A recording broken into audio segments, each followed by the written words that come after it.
আপনি যতই তাসবিহ তাহলিল করেন না কেন, আর একজনকে আন্নাহি ওয়া আনিল মুনকার এটা যদি আপনার ভিতর থেকে উঠে যায়, আপনি যদি ট্রেনে বসে থেকে আর একজন টিকটকারের জেনা দেখেন, আপনি যদি অফিসে বসে থেকে আর একজন উলঙ্গ মহিলাকে উলঙ্গ হয়ে আসতে আর পাশের রুমে জেনা করতে সহযোগিতা করেন, আপনি যদি আর একজনকে সুদের উপর লেনদেন করতে সহযোগিতা করেন, আপনি যদি সুদি ব্যাংকে চাকরি করেন, আপনি যদি আর একজন রাস্তায় অন্যায় করছে, চাঁদা তুলছে, তার পাশে গিয়ে দাঁড়ান, তাকে বাধা না দেন, তো এদের ওপর এদের কারণে রব্বুল আলামিন যে গজব অবতীর্ণ করবেন, এদের কারণে এই পৃথিবীতে যা আসবে, যত বিপদ আসবে, সেই বিপদগুলির আপনিও ভোগ করবেন। এই বিপদগুলি আসার কারণ আপনিও হবেন।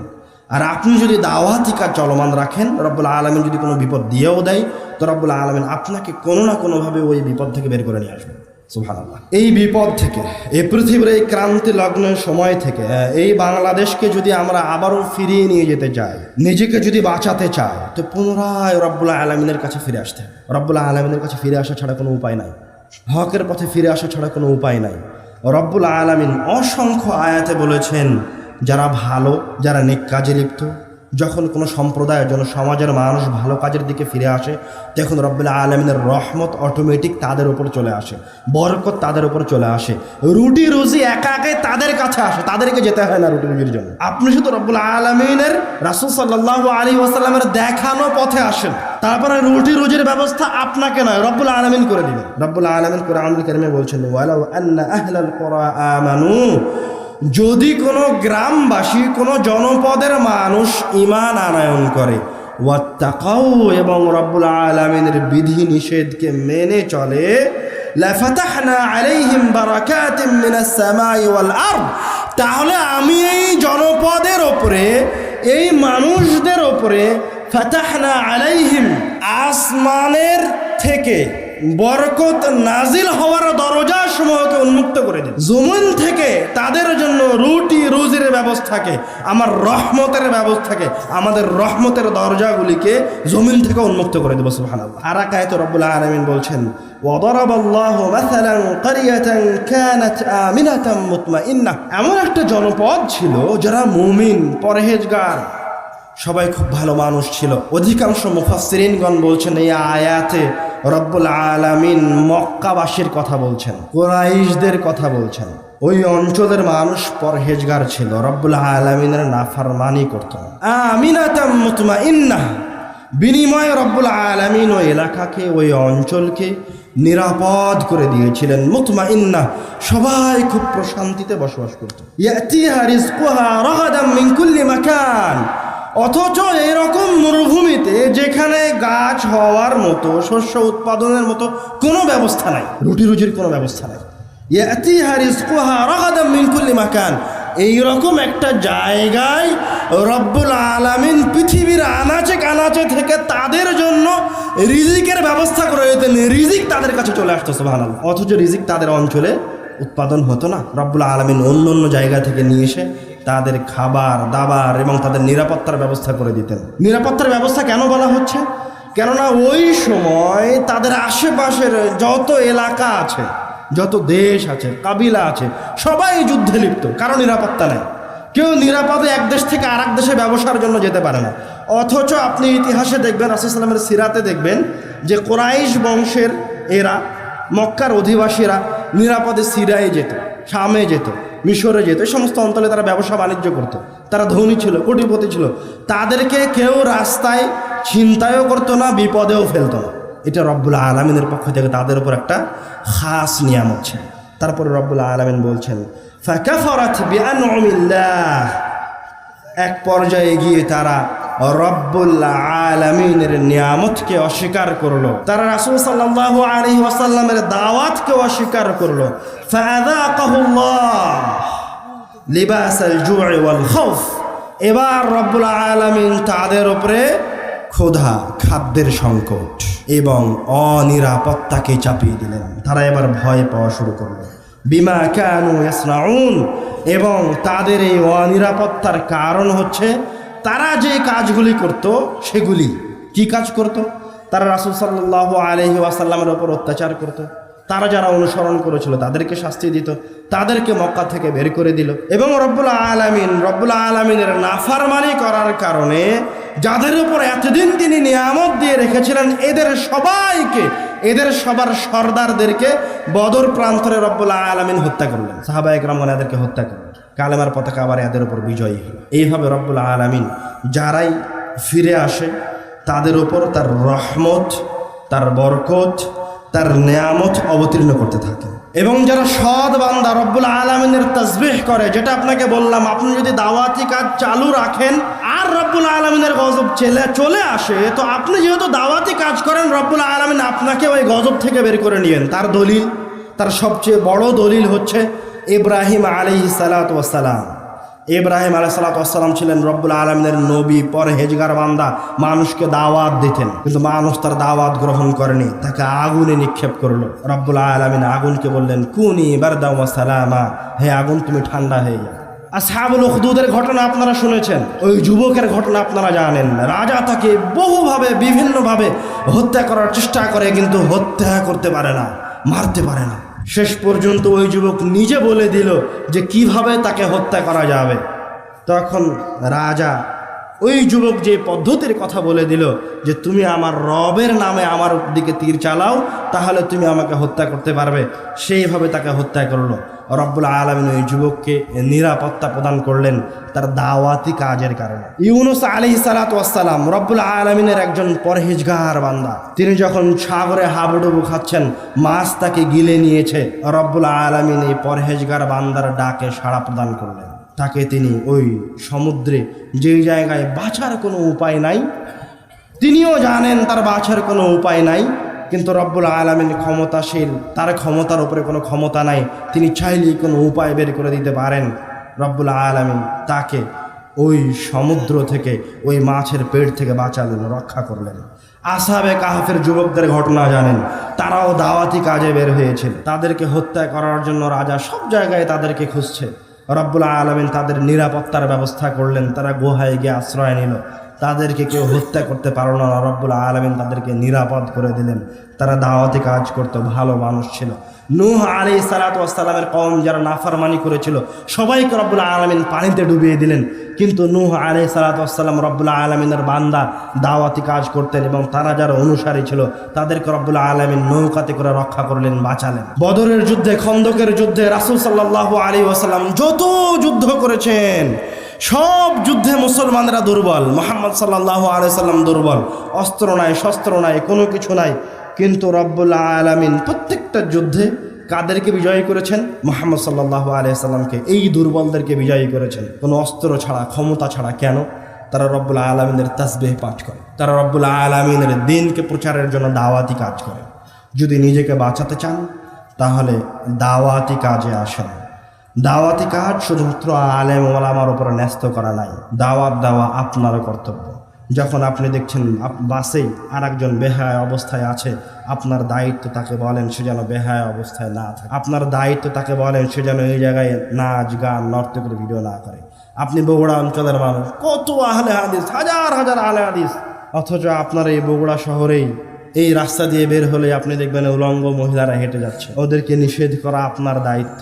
যে হোটেল আপনি পরিচালনা করছেন, এই হোটেলে যেন অন্যায় না হয়, অন্যায়কে রোধ করা আপনার দায়িত্ব। যেই দিন আপনি এই পদ্ধতিকে, এই কাজকে বেছে নেবেন, যেদিন আপনি ভালো হয়ে যাবেন, মানুষ পরহেজগার হয়ে যাবে, তখন দেখবেন অটোমেটিক যত সমস্যা আপনার উপর এসেছিল, সে আজকের তেলের সমস্যা হোক, পেট্রোলের সমস্যা হোক, খাদ্যের সমস্যা হোক, যত সমস্যার আপনি সম্মুখীন হয়েছেন, আপনি ভালো হয়ে যান, সমাজ ভালো হয়ে যাক, দেখুন সব সমস্যা একা একাই উঠে গেছে, আপনাকে উঠাতে হবে না।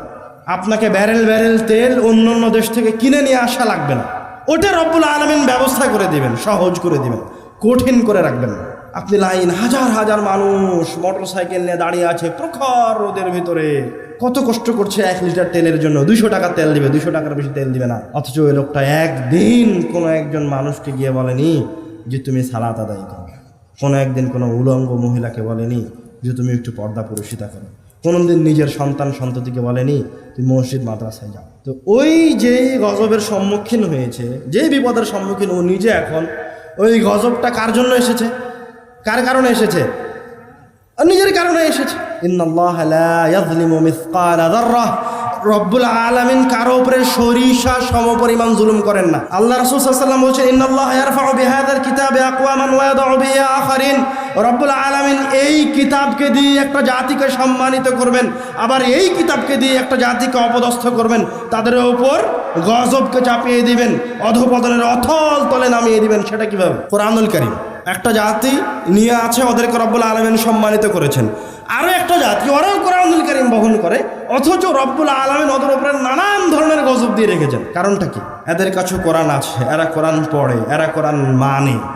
আর একটা জাতি, এদের কাছে কোরআন আছে, এরাও জানে যে কোরআনুল কারীম আল্লাহর পক্ষ থেকে এসেছে, এরাও জানে এই কোরআনুল কারীমের প্রত্যেকটা ফরমান রব্বুল আলামিনের আমাকে মানতে হবে, কিন্তু তারপরেও মানে না, অথচ ঘরে ঘরে কোরআন মাজিদ আছে। তখন রব্বুল আলামিন তাদের উপর গজব চাপিয়ে দিয়েছে। এটা রব্বুল আলামিনের সুন্নাত পৃথিবীতে। যতদিন না মানুষ ফিরে আসবে, যতদিন না মানুষ ভালো হবে, ততদিন পর্যন্ত মুক্তির কোনো পথ নাই, মুক্তির কোনো উপায় নাই। আমি আমার কথার শেষের দিকে চলে আসছি, আপনাদের সাথে আমার শেষ পয়েন্ট। দেশ জাতিকে, এই পৃথিবীর মুসলমানদেরকে পুনরায় আবারও ভালো করার জন্য, সৎ পথে ফিরিয়ে নিয়ে আসার জন্য, আবারও পরহেজগার বানানোর জন্য, আবারও যেই খেলাফত প্রতিষ্ঠার কথা আমরা রাত দিন বলি, সেই খেলাফত প্রতিষ্ঠা করার জন্য পুনরায় আমাদেরকে ওই জায়গাতেই ফিরে আসতে হবে যেই জায়গায় রাসূল সাল্লাল্লাহু আলাইহি ওয়াসাল্লাম, যেই জায়গা থেকে সাহাবায়ে কেরামগণ, যেই জায়গা থেকে তাবেঈনে কেরামগণ এবং আমাদের খলিফাগণ শুরু করেছিলেন এবং সফল হয়েছিলেন। আমি আপনি বর্তমান সময়ের মুসলমান যদি সফল হতে চাই, তো আবার ওই জায়গায় ফিরে আসতে হবে, ওই পদ্ধতিতেই ফিরে আসতে হবে। রব্বুল আলামিন ওয়াদা করেছেন কোরআনুল কারীমে যে আপনি যদি ফিরে আসেন ওই পদ্ধতিতে, আপনি যদি মুমিন হয়ে যান আর এইভাবে রাসূল সাল্লাল্লাহু আলাইহি ওয়াসাল্লামের অনুসরণ করেন, তো রব্বুল আলামিন আপনাকে খেলাফত দান করবেন। সুবহানাল্লাহ, এটা রব্বুল আলামিন ওয়াদা করেছেন। পদ্ধতিটা কি? পদ্ধতি হচ্ছে আপনাকে আবার মসজিদে ফিরে আসতে হবে, মসজিদ দিয়েই শুরু করতে হবে। এই মাহফিল করা হবে না। প্রত্যেক দিন যদি মাহফিল করা হয় আর মসজিদে আবাদ না হয়, তো এই মাহফিল সরিষার সমপরিমাণ উপকার করতে পারবে না। যদি মসজিদ আবাদ না হয় আর পুরো বাংলাদেশ মাদ্রাসা দিয়ে ভরপুর হয়ে যায়, তবু ওই মাদ্রাসা কোনো উপকার করতে পারবে না। যদি মসজিদ আবাদ না হয়, বাকি সব জায়গায় দাওয়াতের কাজ চলছে, তবুও কাজ হবে না। ওই মসজিদেই ফিরে আসতে হবে, দাওয়াত ওই মসজিদ থেকে শুরু করতে হবে। রব্বুল আলামিন মসজিদকে শুধুমাত্র তার সালাতের জন্য নয়, শুধুমাত্র তার ইবাদতের জন্য নয়, মুসলমানদের জমায়েত হওয়ার শিক্ষা কেন্দ্র করে দিয়েছেন। মুসলমানরা ওই জায়গায় শিখবে, ওই জায়গায় পড়বে। 400 শতাব্দী পর্যন্ত মুসলমানদের কোনো শিক্ষা প্রতিষ্ঠান মসজিদের বাইরে ছিল। 400 শতাব্দী বোঝেন, মানে রাসূল সাল্লাল্লাহু আলাইহি ওয়াসাল্লামের হিজরত থেকে নিয়ে 400 বছর পর্যন্ত মুসলমানদের শিক্ষা প্রতিষ্ঠান কোথায় ছিল? মসজিদের ভিতরে। এই জন্য মুসলমানদের খেলাফতও ছিল, মুসলমানরা শক্তিশালীও ছিল, মুসলমানদের উপর রব্বুল আলামিনের নিয়ামতও ছিল ভরপুর। যেদিন মুসলমানরা মসজিদ থেকে বের হয়ে এসে মসজিদ ছেড়ে দিয়েছে, সেদিন মুসলমানদের কাছ থেকে সব কিছু চলে গেছে। আপনাকে একটু 2-3 মিনিট একটা পার্থক্য দেখায় যে মসজিদ কি জিনিস, মসজিদের শিক্ষা কি জিনিস, মক্তব কি জিনিস, আর অন্য অন্য প্রতিষ্ঠান কি জিনিস। আপনার সন্তান তো ব্রাকে যায়, কেজি স্কুলে যায়, কলেজে যায়, ইউনিভার্সিটিতে যায়, আপনি নিজেই উত্তর দেন। ওই কলেজের দিকে যাওয়ার কোনো ফজিলত আছে? কোনো নেকি আছে? কথা বলেন। ওই ব্রাকে সন্তান গিয়ে পড়বে, তার কোনো নেকি আছে? কোনো ফজিলত আছে? ওই ঘরের কোনো ফজিলত আছে? কোনো ফজিলত নাই।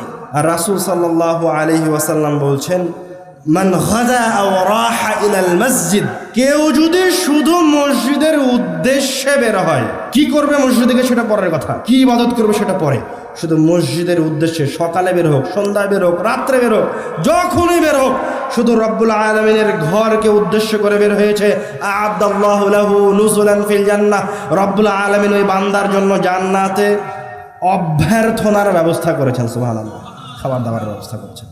এখন আপনার সন্তান প্রত্যেক দিন মসজিদকে বাদ দিয়ে ব্রাকে যায়, কেজি স্কুলে যায়, তো ওই জায়গায় কি রব্বুল আলামিন কোনো ফজিলত রেখেছেন? রাখেন। আপনার সন্তান মসজিদকে ছেড়ে দিয়ে কেজি স্কুলে শিক্ষার জন্য যায়, কেজি স্কুলে শিক্ষার কি রব্বুল আলামিন কোনো ফজিলত রেখেছেন? রাখেননি, কিন্তু মসজিদে রেখেছেন। রাসূল সাল্লাল্লাহু আলাইহি ওয়াসাল্লাম বলছেন, মান গাদা ইলাল মসজিদ লা ইরিদু ইল্লা আন ইয়াতাআল্লামা খায়রান আও ইউআল্লিমা, যেই ব্যক্তি মসজিদের দিকে গেল শুধুমাত্র এই নিয়তে, এই উদ্দেশ্যে যে মসজিদে গিয়ে সে কিছু শিখবে অথবা আর একজনকে কোনো কিছু শিখাবে, তো এই নিয়ত করে যে মসজিদে গেছে শিখা অথবা শিখানোর উদ্দেশ্যে, তার এই বের হওয়ার বিনিময়ে রব্বুল আলামিন তার জন্য একটা উমরা অথবা একটা হজের নেকি দিয়ে দিয়েছেন। সুবহানাল্লাহ। এখন বলেন 14 বছর কিয়ামত পর্যন্ত, মরা পর্যন্ত যদি আপনি কলেজ, ইউনিভার্সিটি আর বেরাকে আর প্রাইমারিতে যান, তো তার এক নেকি হবে? হবে না। তো ওই জায়গায় কে নিয়ে যায়? মসজিদে কেন যেতে পারেন না? শয়তান নিয়ে যায়। আপনি সবাই শয়তানের তাবেদারি করি, সজ্ঞানে হোক অথবা অজান্তে হোক, কিন্তু শয়তানের তাবেদারি করি। শুধু তাই নয়, রাসূল সাল্লাল্লাহু আলাইহি ওয়াসাল্লাম বলছেন, যখন আপনি মসজিদে একত্রিত হয়েছি পড়াশোনার জন্য, মাজতামা কওমুন ফি বাইতিন মিন বুয়ুতিল্লাহ, যে কোনো জায়গায়, যে কোনো আল্লাহর ঘরে, ওই ঘরে এসি থাকতে হবে, ওই ঘরে ফ্যানের ব্যবস্থা থাকতে হবে এমন নয়। এই গাছের নিচ যদি আগামীকাল মসজিদের জন্য নির্ধারিত হয়ে যায়, আর এই গাছের নিচে যদি মানুষ সালাত আদায় করতে শুরু করে, তো এই গাছের নিচে এখন মসজিদ হয়ে গেছে।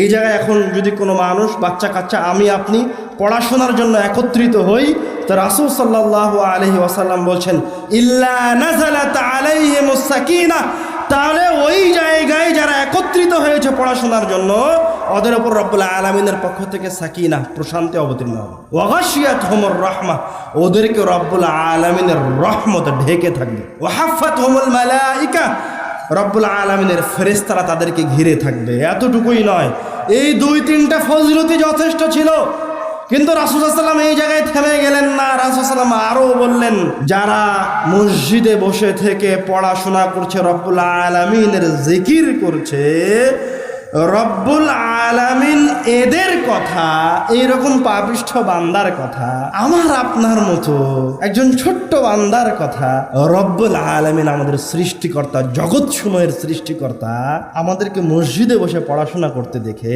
খুশি হয়ে তার অন্যান্য ফেরেশতাদেরকে বলেন সুবহানাল্লাহ। এখন বলেন যে মসজিদ ছেড়ে দিয়ে যে আপনি অন্যদিকে গেছেন, তো এটা আপনার জন্য কতখানি উপকারী হয়েছে না ক্ষতির কারণ হয়েছে? তো আপনি নিজে আমাদের নিজের সন্তানদেরকে পথভ্রষ্ট করার জন্য, নিজের সন্তানের ভবিষ্যৎকে অন্ধকার করার জন্য, নিজের সন্তানদেরকে কোনো এক ঘুষখোর, সুদখোর, কোনো এক অত্যাচারী, জালেম, কোনো এক বিশেষ ক্যাডার বানানোর জন্য, শাসক বানানোর জন্য উঠে পড়ে লেগে আছে। এই জন্য মসজিদে পাঠায় না, অন্য অন্য স্কুলে পাঠাই। অথচ আপনার জন্য জরুরি ছিল আপনার সবার সন্তান, আমাদের সবার সন্তান প্রত্যেক দিন নিয়মিত মসজিদে যাবে পড়াশোনা করার জন্য। আমি কথা বলছি না যে সব স্কুল কলেজ বন্ধ করে দেন, না, বন্ধ করিয়েন না, আমি বন্ধ করতে বলিনি, কিন্তু আমি আপনাদেরকে বলছি যে শিক্ষা কেন্দ্র হিসেবে মসজিদকে রাখেন। ওই জায়গায় যাওয়ার আগে যেন আপনার সন্তান এই জায়গায় পড়াশোনা করে। যতদিন পর্যন্ত না আবার এই মসজিদে ফিরে আসবেন, ততদিন পর্যন্ত নাজাতের কোনো উপায় নাই। রব্বুল আলামিন আমাদেরকে রাসূল সাল্লাল্লাহু আলাইহি ওয়াসাল্লামের দেখানো পথে ফিরে আসার তৌফিক দান করুন, আল্লাহুম্মা আমিন। আমরা যেন আমাদের মসজিদগুলোকে পুনরায় আবাদ করতে পারি। প্রত্যেকটা মসজিদে মসজিদে যেন মক্তব পরিচালিত হয়। আমাদের সকলের প্রত্যেকটা সন্তান যেন মসজিদে উপস্থিত হয়ে সেখান থেকে শিক্ষা অর্জন করতে পারে এবং এক সুন্দর ভবিষ্যৎকে গড়ে তুলতে পারে। রব্বুল আলামিন আমাদেরকে সেই তৌফিক দান করুন, আল্লাহুম্মা আমিন। আপনি এখন মনে করছেন যে ইরান ইসরায়েল যুদ্ধ শুরু হয়েছে, এই জন্য বাংলাদেশে তেলের অভাব। রব্বুল আলামিন ততক্ষণ পর্যন্ত গজব নামিয়ে দেন না, অত্যাচারী শাসক দেন না, যতক্ষণ না ওই অঞ্চলের মানুষ নিজেরা নাফরমান না হচ্ছে। বাংলাদেশ এখন যতটুকু অস্থিতিশীল পর্যায়ে আছে, এটা তার পাপের কারণে, এটা আমাদের অন্যায়ের কারণে। কোন অন্যায়ের মাঝে আমরা লিপ্ত হইনি? জেনা বলেন, ব্যভিচার বলেন, সমকামিতা বলেন, আমরা ওই ডাকাতিতেও লিপ্ত আছে। যত ধরনের যানবাহন আছে সব এখন জেনার কারখানা হয়ে গেছে। যে ট্রেনের বগিতে একজন টিকটকার জেনা করতেছে, যে করতেছে সেও মুসলমান, যারা তাকিয়ে থেকে তাদের দিকে দেখছে, মজা করছে, আনন্দ নিচ্ছে, তারাও মুসলমান। ওই অফিসের যে রুমে বসে আছেন তার পাশের রুমে আর একজন জেনায় লিপ্ত, আর পাশে আপনারা আরেকজনের কাছ থেকে সুদ ছাড়া, ঘুষ ছাড়া কাজ করছে না। এই মাহফিল করা হবে না। প্রত্যেক দিন যদি মাহফিল করা হয় আর মসজিদে আবাদ না হয়, তো এই মাহফিল সরিষার সমপরিমাণ উপকার করতে পারবে। তো আপনি নিজে আমাদের নিজের সন্তানদেরকে পথভ্রষ্ট করার জন্য, নিজের সন্তানের ভবিষ্যৎকে অন্ধকার করার জন্য, নিজের সন্তানদেরকে কোন এক ঘুষখোর, সুদখোর, কোন এক অত্যাচারী, জালেম, কোন এক বিশেষ ক্যাডার বানানোর জন্য, শাসক বানানোর জন্য উঠে পড়ে লেগে আছে। আসসালামু আলাইকুম ওয়া রাহমাতুল্লাহ। ইন্নাল হামদালিল্লাহ নাহমাদুহু ওয়া নাস্তাঈনুহু মান ইয়াহদিহিল্লাহু ফালা মুদিল্লা লাহু ওয়া মান ইউদ্লিল ফালা হাদিয়া লাহু ওয়া আশহাদু আন লা ইলাহা ইল্লাল্লাহু ওয়াহদাহু লা শারীকা লাহু ওয়া আশহাদু আন্না মুহাম্মাদান আবদুহু ওয়া রাসূলুহু আম্মা বা'দ আউযু বিল্লাহি মিনাশ শাইতানির রাজীম কুল ইন কুনতুম তুহিব্বুনাল্লাহা ফাত্তাবি'উনি ইউহিব্বুকুমুল্লাহ ওয়া ইয়াগফির লাকুম যুনুবাকুম ওয়াল্লাহু গফুরুর রহিম। যাবতীয় প্রশংসা মহান রব্বুল আলামিনের শানে নিবেদিত, যার অশেষ কৃপায় দয়ায় আমরা এখানে উপস্থিত হতে পেরেছি। আলহামদুলিল্লাহ, রব্বুল আলামিনের দরবারে খাস করে লাখো কোটি শুকরিয়া জ্ঞাপন করি এই জন্য যে রব্বুল আলামিন অত্র অঞ্চলের, অত্র এলাকার, বগুড়া জেলার হাজার হাজার লাখ লাখ মানুষের মাঝে থেকে আমার আপনার মতো কিছু পাপিষ্ঠ মানুষকে তার এবং তার রাসূলের কথা শোনানোর জন্য পছন্দ করেছেন, নির্বাচিত করেছেন, এখানে ধৈর্য সহকারে বসে থাকার তৌফিক দান করেছেন। সেই মহান রব্বুল আলামিনের দরবারে লাখো কোটি শুকরিয়া। আলহামদুলিল্লাহ, দরুদ ও সালাম বর্ষিত হোক প্রিয় নবী মুহাম্মদ সাল্লাল্লাহু আলাইহি ওয়াসাল্লামের প্রতি, যার প্রতি ভালোবাসাকে, যার আনুগত্যকে রব্বুল আলামিন পর্যন্ত পৌঁছার জন্য রব্বুল আলামিন নিজে শর্ত করে দিয়েছেন। কেউ যদি মরা পর্যন্ত আল্লাহ আল্লাহ বলে ডাকতে থাকে, মরা পর্যন্ত কোরআন মাজিদ পড়তে থাকে, মরা পর্যন্ত রব্বুল আলামিনকে ডাকে, মুহাম্মদ সাল্লাল্লাহু আলাইহি ওয়াসাল্লামকে ছেড়ে দিয়ে, তো রব্বুল আলামিন এরকম কোনো মানুষের ডাকে সাড়া দিবেন না যতক্ষণ পর্যন্ত না ওই মানুষ মুহাম্মদ সাল্লাল্লাহু আলাইহি ওয়াসাল্লামকে ভালোবেসে রব্বুল আলামিনের কাছে না যায়। এই মহান রাসূলের প্রতি হাজারো দরুদ ও সালাম বর্ষিত হোক। সকলেই বলি সাল্লাল্লাহু আলাইহি ওয়াসাল্লাম। আলোচনা শুরু করার পূর্বেই গুরুত্বপূর্ণ কয়েকটা কথার একটা কথা হচ্ছে, আব্দুল্লাহ বিন আব্দুর রাজ্জাক ভাই এত গুরুত্বপূর্ণ আলোচনা করছিলেন, তো আপনি আলোচনা চলাকালীন সময়ে রাস্তায় দাঁড়িয়ে থাকার প্রয়োজন মনে করলেন কেন? এটা তো মাজলিসের আদব নয়, এটা মাজলিসের আদবের খেলাফ। আপনারা তো মাজলিসের আদব সম্পর্কে অবগত আছেন। যারা ডান পাশে দাঁড়িয়ে আছেন, রাস্তা দিয়ে চলাফেরা করছেন, বাম পাশে এখনো কিছু জায়গা আছে, ঘুরে বাম পাশে চলে আসেন।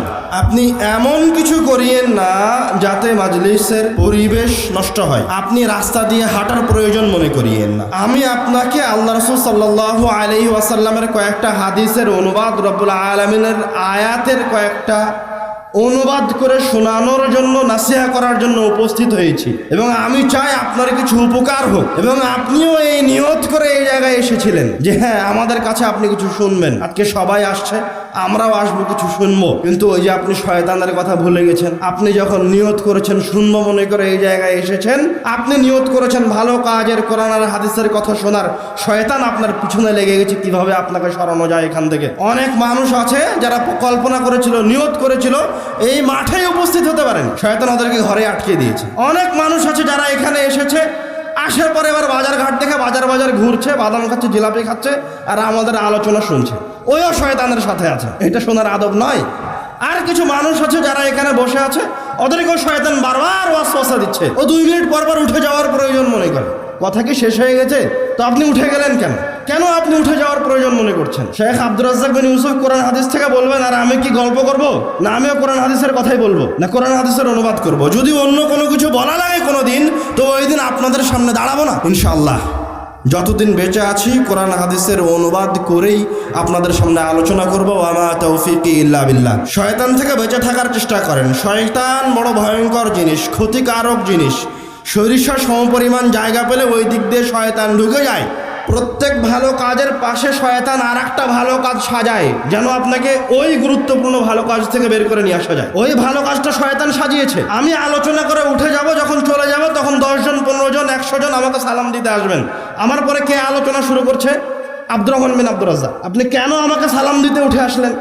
ওই কোরআনুল কারীমের আয়াতের অনুবাদের চাইতে, ওই অনুবাদ শোনার চাইতে, ওই জিকিরের মাজলিসের চাইতে কি আমাকে সালাম দেওয়া বেশি গুরুত্বপূর্ণ? আমার পিছনে পিছনে উঠে যাওয়া বেশি গুরুত্বপূর্ণ? আমাকে রাস্তা পর্যন্ত এগিয়ে দেওয়া বেশি গুরুত্বপূর্ণ? খবরদার, কখনোই নয়। ওটা শয়তান সাজিয়েছে। কথা বুঝতে পারেননি আপনি? পিছনে পিছনে উঠে যেতে হবে, সালাম দিতে হবে, এসে আরেকজন কোরআন হাদিসের কথা বলছে, বলছে আর আপনি তার পিছনে পিছনে ছুটে যাবেন, এটা কে সাজিয়েছে আপনার জন্য?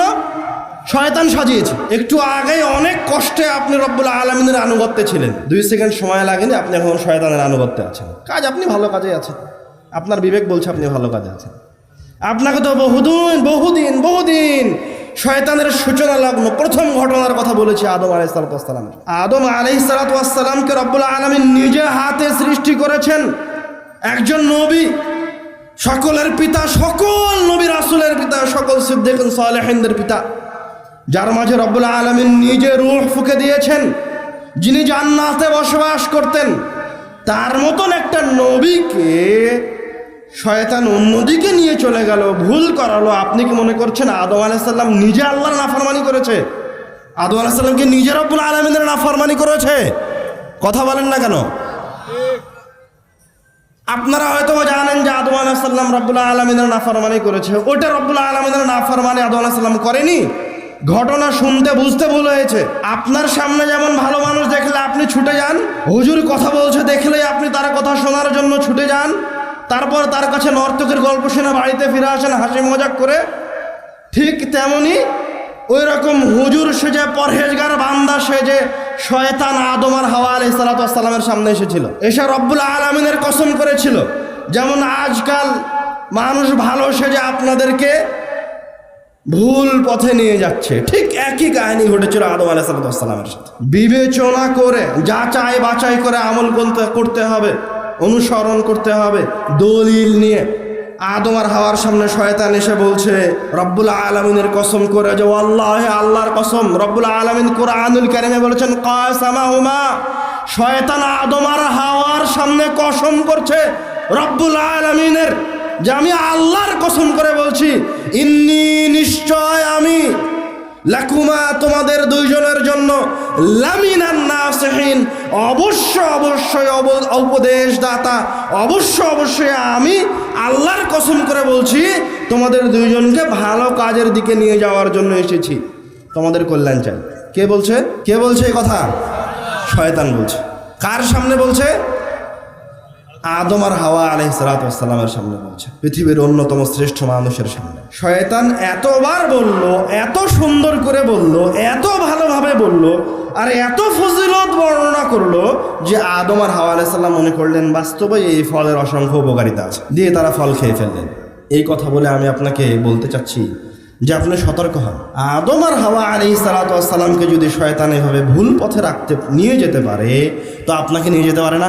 আপনার ভাবসাব দেখে তো মনে হচ্ছে শয়তান আর নাই, মরে গেছে সব শয়তান। মানে যারা রাস্তায় দাঁড়িয়ে আছে আর ওখানে বসে থেকে আলোচনা শুনছে, বাদাম খাচ্ছে আর আল্লাহ রাসূলের কথা শুনছে, ওর কাছে শয়তান নাই। ও মনে করছে যে আমি ভালো মানুষ, আমাকে কি শয়তান ভুল করাবে, কি পথভ্রষ্ট করাবে? শয়তান কি জিনিস সেটা ওর মাথা থেকে চলে গেছে। এটা যদি ওর মাথায় থাকতো যে শয়তান কি জিনিস, কিভাবে চক্রান্ত করতে পারে, তো কোনোদিন রাস্তা দিয়ে চলাফেরা করতো না। এখন দ্রুত এসে মনোযোগ সহকারে আমাদের আলোচনা শুনতো, কথা শুনতো। ও দাঁড়িয়ে থাকতো না, ও বসে বসে কথা শুনতো, কেননা এটা আদর্শ। সাহাবায়ে কেরামগণ রাসূল সাল্লাল্লাহু আলাইহি ওয়াসাল্লাম যখন নসিহা করতেন, তখন তারা বসে থেকে নিশ্চুপ পাথরের মতো হয়ে থেকে রাসূল সাল্লাল্লাহু আলাইহি ওয়াসাল্লামের কথা শুনছেন।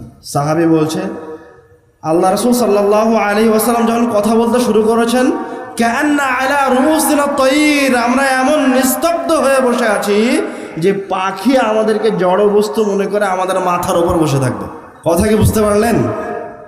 তো আপনার অবস্থা দেখে কি মনে হয় যে পাখি আপনাকে জড় বস্তু মনে করে আপনার মাথার উপর এসে বসবে? আপনাদের একবার ওর সাথে কথা বলেন, একবার উঠে দাঁড়ান, একবার বাদাম টিপে খান, একবার হাসেন, কোনো মিল নাই। আমি আপনাকে ছোট করার জন্য বলিনি, আমি আপনাকে সংশোধনের জন্য বলছি। যতক্ষণ পর্যন্ত আপনি তওবা করবেন, ভুল থেকে ফিরে আসবেন, ততক্ষণ পর্যন্ত রব্বুল আলামিন আপনার ভুলকে ক্ষমা করতে থাকবেন। আর তওবা করার কারণে যে ভুলটা ছিল, ওই ভুলটাকেও নেকিতে রূপান্তরিত করে দিবেন। সুবহানাল্লাহ। আল্লাহ নেকি দেওয়ার জন্য আর আপনার উপর রহমত বর্ষণ করার জন্য খালি অপেক্ষায় আছেন। যা হয়েছে হয়েছে, এখন নিশ্চুপ নিস্তব্ধ হয়ে কথা শোনেন, চোখে চোখ রেখে। বর্তমান যেই অবস্থায় বা যেই পৃথিবী বা আমাদের দেশ যেই ক্রান্তি লগ্নে অবস্থান করছে, যে নানান বিপদের সম্মুখীন আমরা এখন হয়ে আছি, দেশ পৃথিবীর বিভিন্ন প্রান্তরে যে হত্যাযজ্ঞ চলছে, গাজার মাটিতে হোক, মিয়ানমারে হোক, আর কোনো জায়গায় হোক, যত জায়গায় মুসলিম নিধন চলছে, অনাচার সৃষ্টি হয়েছে, সব কিছুর পিছনে আমরা মানুষেরাই দায়ী। এমন কোন মুসলিম উম্মাহের ওপর রব্বুল আলামিন গজব চাপিয়ে দেননি জোরপূর্বক যারা গজবের অধিকারী হয়ে যায়। কথাটা মনে হয় বুঝতে পারলেন। রব্বুল আলামিন ততক্ষণ পর্যন্ত কোনো উম্মাহের ওপর গজব চাপিয়ে দেন না, জুলুম চাপিয়ে দেন না, কোনো জালেম শাসক অত্যাচারীকে চাপিয়ে দেন না, যতক্ষণ পর্যন্ত না তারা ওই জালেম শাসকের হকদার না হচ্ছে। কথা কি বুঝতে পারলেন? তো মানুষ যখন অন্যায়, অনাচার, পাপ কাজ, রাহাজানিতে নিজেকে তার উপযুক্ত করে নেয়, তখন রব্বুল আলামিন তার ওপর থেকে রহমতকে উঠিয়ে নেন, নেয়ামতকে উঠিয়ে নেন, এবং যারা তাদের উপর অত্যাচার করবে এবং রব্বুল আলামিনের গজব নেমে আসে। আপনি এখন মনে করছেন যে ইরান ইসরায়েল যুদ্ধ শুরু হয়েছে, এই জন্য বাংলাদেশে তেলের অভাব, এটা আপনি দেখতে পাচ্ছেন। আরও যে বিভিন্ন দেশে অত্যাচার চলছে মুসলমানদের উপর, আপনি মনে করছেন যে মুসলিম শাসকেরা লড়াই করছে না, এই জন্য তাদের উপর গজব নেমে এসেছে। না, এটা নয়। তার আগের সবচেয়ে বড় কারণ হলো আপনারা নিজেরা, সাধারণ জনগণেরা এমন নাফরমান হয়ে গেছেন যে রব্বুল আলামিন আপনাদেরকে অসুবিধায় বা গজবে রেখেছেন, অত্যাচারী শাসকের অধীনস্থ করে দিয়েছেন আপনার পাপের কারণে। আর আপনি এখন বিপদে পড়ে আছেন আপনার পাপের কারণে, কিন্তু এই বিপদে পড়ার ওসিলা করে দিয়েছে ওই যুদ্ধটাকে। কথাটা কি বুঝতে পারলেন? মানে এটা আমার আপনার পাপের কারণে, এটা নতুন নয়, এটা আজকের পৃথিবীতে নতুন নয়। এর আগেও রব্বুল আলামিন যারা পাপ কাজে লিপ্ত হয়েছে এবং পাপ কাজে লিপ্ত হয়ে ফিরে আসেনি, পাপে লিপ্ত হতে হতে একদম চূড়ান্ত পর্যায়ে চলে গেছে, তখন রব্বুল আলামিন ওই কওমকে ধ্বংস করে দিয়েছে। কিন্তু উম্মতে মুহাম্মাদের উপর রব্বুল আলামিনের এক বিশেষ রহমত যে তিনি কখনো উম্মতে মুহাম্মাদিকে ধ্বংস করবেন না। যেমন যাদেরকে ধ্বংস করা হয়েছে, রব্বুল আলামিন লূত আলাইহিসসালাতু ওয়াসসালামের কওমকে ধ্বংস করে দিলেন। কি কারণে? লূত আলাইহিসসালাতু ওয়াসসালামের কওমকেও লূত আলাইহিসসালাতু ওয়াসসালাম সতর্ক করেছিলেন, দাওয়াত দিয়েছিলেন, কিন্তু তারা রব্বুল আলামিনের দাওয়াতে সাড়া প্রদান করেনি। রব্বুল আলামিন কুরআনুল কারীমে বলছেন, না ইন্নাকুম লাতাতুনা রিজাল, তোমরা তোমাদের পুরুষদের কাছে যেতে, সমকামিতা করতে, ওয়াতাকতাউনা সাবিল, এবং তোমরা রাস্তাঘাটে ছিনতাই করতে, চুরি ডাকাতি করতে, ওয়াতাতুনা ফি নাজিকুমুল মুনকার, এবং তোমরা একত্রে পতিতালয়ে জমা হয়ে জেনায় লিপ্ত হতে। যখন তারা এরকম ভয়ঙ্কর ফাসাদ পৃথিবীতে সৃষ্টি করেছিল এবং ফিরে আসেনি, দায়ের দাওয়াতকে গ্রহণ করেনি, তখন রব্বুল আলামিন তাদের ওপর পাথরের বৃষ্টি বর্ষণ করেছেন। হিজারাতাম মিন তিন, ফেরেশতারা তাদের উপরে এমন পাথরের বৃষ্টি বর্ষণ করেছে যে তারা ওই পাথরের বৃষ্টিতে ওই জায়গায় যে যেভাবে ছিল ওইভাবে মরে গেছে, ওইভাবে আছে। আল্লাহ রাব্বুল আলামিন আপনারা জানেন যে ফেরাউনকেও ধ্বংস করে দিয়েছেন। ফেরাউনকে রব্বুল আলামিন সরাসরি ধ্বংস করেননি, তাকেও রব্বুল আলামিন সুযোগ দিয়েছেন। মুসা আলাইহিসসালাতু ওয়াসসালাম, হারুন আলাইহিসসালাতু ওয়াসসালাম তাতে সতর্ক করার জন্য, তার কওমকে দ্বীনের দিকে আহ্বান করার জন্য বারবার গেছেন। উত্তরে ফেরাউন বলেছেন, সাহিরুন আও মাজনুন, তুমি পাগল হয়ে গেছো, তুমি জাদুকর। এবং ফেরাউনের সম্প্রদায় মুসা আলাইহিসসালাতু ওয়াসসালাম এবং বানু ইসরাইলের যারা পুরুষ সন্তান ছিল তাদেরকে জবাই করেছে। যখন অত্যাচার চরম পর্যায়ে চলে গেছে এবং যে দুই একজন দায়ী ছিল, ভালো মানুষ ছিল, যারা দাওয়াতি কাজ করতো, তাদেরকেও যখন হত্যা করার জন্য ফেরাউন ধাওয়া করেছে, তখন রব্বুল আলামিন তাদেরকে পাকড়াও করেছেন। ফাআখাযনাহু ওয়া জুনুদাহু ফানাবাযনাহুম ফিল ইয়াম্মি ওয়া হুয়া মুলিম, তখন আমি তাদেরকে পাকড়াও করেছি, সমুদ্রে নিক্ষেপ করেছি, ডুবিয়ে মেরেছি, অপমানদায়ক মৃত্যুবরণ করিয়েছি। ঠিক তেমনইভাবে সামুদ জাতীয় এই পৃথিবীতে এসেছে, তাদেরকে সতর্ক করার জন্য সালেহ আলাইহিসসালাতু ওয়াসসালাম এসেছেন, কিন্তু তারা সালেহ আলাইহিসসালাতু ওয়াসসালামের দাওয়াতে সাড়া দেয়নি। তারা নিজেদেরকে শক্তিশালী, ক্ষমতাধর মনে করেছিল। রব্বুল আলামিন কুরআনুল কারীমে বলছেন, ওয়াতানহিতুনা মিনাল জিবালি বুয়ুতান ফারিহিন, তারা পাহাড়কে কেটে কেটে, পাথরের পাহাড় কেটে কেটে বাড়ি নির্মাণ করত। ওরা কোনোদিন মনেই করেনি যে ওদেরকে কোনো গজব, কোনো বিপদ পরাস্ত করতে পারে। কিন্তু যখন জুলুম শেষ পর্যায়ে চলে গেছে, অন্যায়, তখন রব্বুল আলামিন তাদের উপর এমন গজব নাজিল করেছেন যে তাদেরকে সমূলে ধ্বংস করে দিয়েছে। কওমে নূহ আলাইহিসসালাতু ওয়াসসালাম তাদেরকে সকাল সন্ধ্যা আহ্বান করেছেন রব্বুল আলামিনের দিকে। কুরআনুল কারীমে রব্বুল আলামিন বলছেন, ওয়া ইন্নী কুল্লামা দাআউতুহুম লিতাগফিরা লাহুম, যখনই আমি আমার সম্প্রদায়কে আহ্বান করেছি যে তোমরা যা করেছো, যা পাপ কাজ করেছো, অন্যায় করেছো, তোমরা একটু রব্বুল আলামিনের কাছে ফিরে আসো, তওবা করো, ক্ষমা চাও, রব্বুল আলামিন তোমাদের পাপকে ক্ষমা করে দিবেন। জাআলু আসাবিআহুম ফি আযানিহিম, যখনই আমি তাদেরকে হকের দিকে আহ্বান করেছি তারা আমার কথায় কর্ণপাত করেনি, কানে আঙ্গুল দিয়েছে, নূহ আলাইহিস সালাতু ওয়াস সালামের কথা থেকে ফিরে দূরে চলে গেছে। ওয়াস্তাগশাউ সিয়াবাহুম, কাপড় দিয়ে ওদের মুখগুলিকে ঢেকে নিয়েছে, তাও নূহ আলাইহিস সালাতু ওয়াস সালামের কথা তারা শ্রবণ করেনি। ওয়াসাররু ওয়াস্তাকবারু ইস্তিকবারা, এবং তারা একগুঁয়ে হয়ে নূহ আলাইহিস সালাতু ওয়াস সালামকে বাদ দিয়ে অহংকারে তাকাব্বুরে লিপ্ত হয়েছে। যখন তারা অন্যায়ের শেষ পর্যায়ে চলে গেছে, রব্বুল আলামিন বলছেন কানু কওমান ফাসিকিন, যখন তারা ফাসিকিয়াতের শেষ পর্যায়ে চলে গেছে তখন রব্বুল আলামিন তাদেরকে বন্যা দিয়ে সবাইকে ডুবিয়ে মেরে ফেলেছেন। এইভাবে রব্বুল আলামিন আদ জাতীয় যখন রব্বুল আলামিনের আহ্বানে সাড়া দেয়নি, হুদ আলাইহিস সালাতু ওয়াস সালামের কথা শ্রবণ করেনি, তখন তাদেরকেও রব্বুল আলামিন ধ্বংস করে দিয়েছেন। তারাও কখনো ভাবেনি, কল্পনা করেনি যে তাদেরকে কোনো বিপদ, তাদেরকে কোনো ফিতনা গ্রাস করে ধ্বংস করে দিতে পারে। তারাও মনে করেছিল যে আমরা পরাক্রমশালী, ক্ষমতাধর। তারা বিশাল বিশাল অট্টালিকা নির্মাণ করত, এত বড় অট্টালিকা নির্মাণ করত যে রব্বুল আলামিন তাদের কথা বলছেন ওয়াতাত্তাখিযুনা মাসানিআ লাআল্লাকুম তাখলুদুন, যে তারা মনে করত যে তারা হয়তোবা এই পৃথিবীতে চিরস্থায়ীভাবে বসবাস করবে, আর কোনোদিন মারা যাবে। রব্বুল আলামিন আর এক আয়াতে বলছেন আল্লাতী লাম ইখলাক মিসলুহা ফিল বিলাদ, তারা এত বড় বড় অট্টালিকা বানিয়েছিল, এরকম বড় প্রাসাদ অট্টালিকা আর কোনোদিন কেউ বানায়নি। রব্বুল আলামিন তাদের উপরেও গজব অবতীর্ণ করেছেন। টানা 7 দিন 8 রাত যাবৎ চলতে থেকেছে রব্বুল আলামিনের গজব, একদম ধূলিসাৎ করে মাটির সাথে মিশিয়ে দিয়েছেন।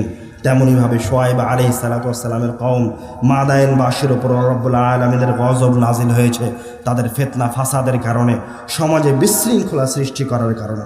রব্বুল আলামিন কোনোদিন কাউকে, কোনো কওমকে ততক্ষণ পর্যন্ত পাকড়াও করেন না, তাদের ওপর ততক্ষণ পর্যন্ত জুলুম নামিয়ে দেন না, গজব নামিয়ে দেন না, জুলুম নয়, ততক্ষণ পর্যন্ত গজব নামিয়ে দেন না, অত্যাচারী শাসক দেন না, যতক্ষণ না ওই অঞ্চলের মানুষ, ওই এলাকার মানুষ নিজেরা নাফরমান না হচ্ছে। রব্বুল আলামিন সূরা আনকাবুতের 29 নম্বর আয়াতে বলছেন ফাকুল্লান আখাযনা বিযামবিহি, আমি তাদের প্রত্যেককেই তাদের পাপের কারণে পাকড়াও করেছি, কাউকে রব্বুল আলামিন বিনা কারণে পাকড়াও করেনি। এখনও যাদের উপর অত্যাচার হচ্ছে, জুলুম হচ্ছে, আপনার দৃষ্টিতে তারা প্রথমে রব্বুল আলামিনের নাফরমানি করেছে। যদি বিশ্বাস না হয় তো গিয়ে দেখেন। আমি বাংলাদেশের উদাহরণ দিই। বাংলাদেশ এখন যতটুকু অস্থিতিশীল পর্যায়ে আছে, এটা তার পাপের কারণে, এটা আমাদের অন্যায়ের কারণে।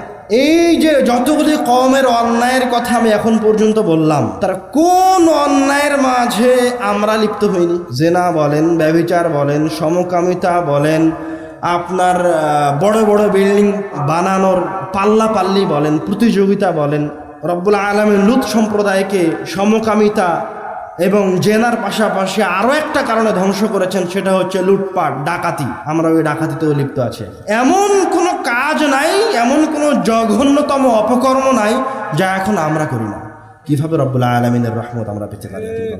কিভাবে রব্বুল আলামিনের রহমত আসতে পারে? যত ধরনের যানবাহন আছে যেগুলো মানুষ এক জায়গা থেকে আরেক জায়গায় যাওয়ার জন্য ব্যবহার করে, সব এখন জেনার কারখানা হয়ে গেছে। মেট্রো বলেন, ট্রেন বলেন, এই দেশের শতকরা 95% মানুষ মুসলমান। যে ট্রেনের বগিতে একজন টিকটকার জেনা করতেছে, সেই বগিতে যে করতেছে সেও মুসলমান।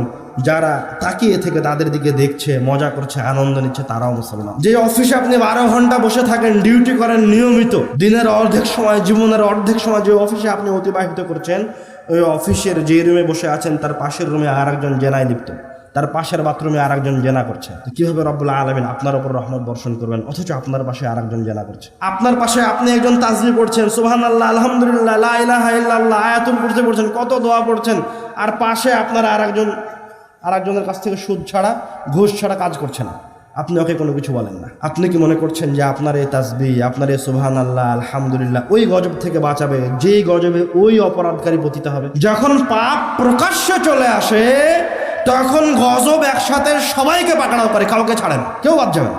আপনি যদি নিজেকে রক্ষা করতে চান যে ওই গজবে আমি যেন না পড়ি, তাহলে যে আপনার সামনে পাপ কাজে লিপ্ত আছে তাকে বাধা দেন। আপনি যদি তাকে বাধা দেন তাহলে তারপরেও যদি রব্বুল আলামিনের গজব আসে তো কোনো না কোনোভাবে রব্বুল আলামিন আপনাকে ওই গজব থেকে বের করে নেবেন। কথা কি আপনারা বুঝতে পারলেন না? বুঝতে